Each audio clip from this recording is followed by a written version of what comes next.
मगाच्या भाव भयणीनो, तुमकां सर्वांक हांव देवाचे आशिर्वाद मागता. आयच्या पयल्या वचपांत आमी पळयलें जोसवा इस्रायल परजेक देवाच्या वाटेन चलोवन व्हरता. म्हजे नंतर सेरेस्परा देवान जोसवाक इस्रायलीचो फुडारी जावन विंचलो आनी जोसवा लोकांचो मुखेली जावन इस्रायल परजे बासेल्या गांवांक आपोवन हाडटा. आनी आतां सगळे लोक बासेल्या गांवां वस्तीक नासात. आनी आतां जोसवा पळयता थोड्या लोकांनी अन्य देवाची सेवा करचे. तांणी इजिप्तांत येतना थोड्या मुर्ती लिपोवन हाडल्यो, तांचें आराधन ते करूंक लागतात. ते देखून जोसवा सगळ्यांक सांगाता आपयता आनी तांचे मुखार तो सांगता, आज तुमी एक निर्धार करा. तुमी सेरेस्परा देवाची सेवा करतात वा अन्य देवाची सेवा करतात, आजूच विंचून काड निर्धार घेया म्हणटा. आनी तोच पयले लोकांक सांगता, हांव आनी म्हजें घराणें सेरेस्पराची मात्र सेवा करतलें हांव. हें आयकून येवन सगळे लोक सांगतात, आमी तुजे बरीच सेरेस्पराची मात सेवा करतलें हांव म्हणून तांकां बासयतात आनी ते निर्धार घेतात. तर ह्या वचपांत आमी पळयता जोसवा लोकांक कशें देवाच्या वाटेन चलोवन व्हरता आनी ताणें चूक केल्या वेळार तांची चूक दाखोवन दिवन येवन ताणीं आनी देवाची सेवा करिनासतना आनी ज्या देवाची सेवा करूंक तांकां उलो दिता. तो एक मुखेली जावन लोकांक केवळ सांगता मात्र न्हय, बगर तोच जावन लोकांक बरी देख दिता. वय देवान आमकांय वडिलां जावन विंचल्या वेळार आनी आमच्या ताब्यान दिल्यांक केवळ आमी सांगचें मात्र न्हय, बगर आमी तांच्या मुखार बरी देख दिवंक जाय. आमी सांगलें लोक थोडे फावटी आयकना जावं पुरो, पूण आमी बरी देख दिल्यार लोक ती पाळतात. ते देखून आमच्या ताब्यान आसतल्यांक आमी केवळ सांगचें मात्र न्हय, आमी तांकां बरी देख दिल्यार आमची देख ते घेवन त्या देखी प्रमाणे ती चलतात. अशें करूंक हें वाचप आज आमकां प्रेरण दिवन आसा. तशें आयच्या बांजलांत आमी पळयलें जेजू लोकांक शिकोवन आसतना थोडो आवयो तांच्या ल्हान भुरग्यांक जेसरशीं हाडतात. ताणें तांचेर हात दवर मागणें करचे खातीर, पूण आपोस्तल तांकां बेश्टायतात.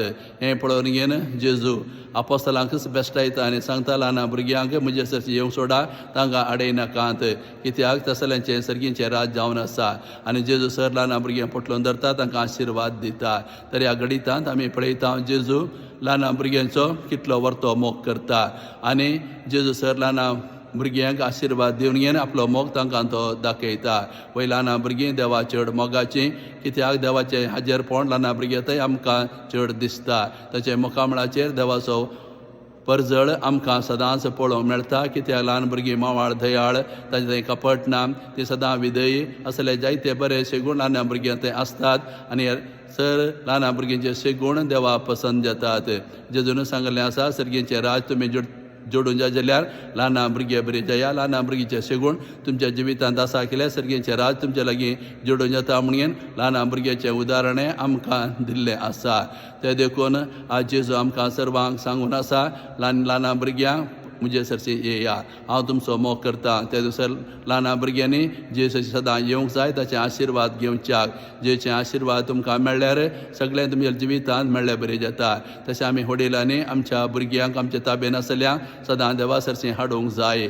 जायते फावटी आमी भुरग्यांक सगळें दिता, पूण देवा सरशी हाडूंक आनी धाडूंक आमी विसरता. जर तर आमच्या भुरग्यांक आमी मिसां धाडिनाव, दत्तनी धाडिनाव आनी कुटुंबां मागणें करून शिकयना जाल्यार आमी ल्हान भुरग्यांक देवा सरशी वा जेजू सरशी येवंक आडयलें बरें जाता. आनी अशें आडयल्यार भुरग्यांक देवान दिवचीं आशिर्वादां तीं होगडावन घेतात आनी हाका आमी कारण जावं पावता. ते देखून आमी वडिलांनी सदांच आमच्या भुरग्यांक देवाचो मोग आमी करूंक शिकोवंक जाय. देवा सरशी हाडूंक आनी धाडूंक आमी हर प्रयत्न करूंक जाय. आमच्या भुरग्यांक आमी पयलें देवा सरशी हाडल्यार देवाचे आशिर्वाद ती जोडतात आनी मुखार तांचें जिवीत नंदन जाता, सुपळ जाता. ते देखून ल्हान भुरग्यांक पयलीं आमी देवा सरशी धाडूंक आनी हाडूंक आनी तांचे आशिर्वादा भुरग्यांनी जोडिशें करूंक आमी प्रेरण जावंक जाय म्हणलो संदेश आज जेजू ह्या वांजेलांत आमकां दिवन आसा.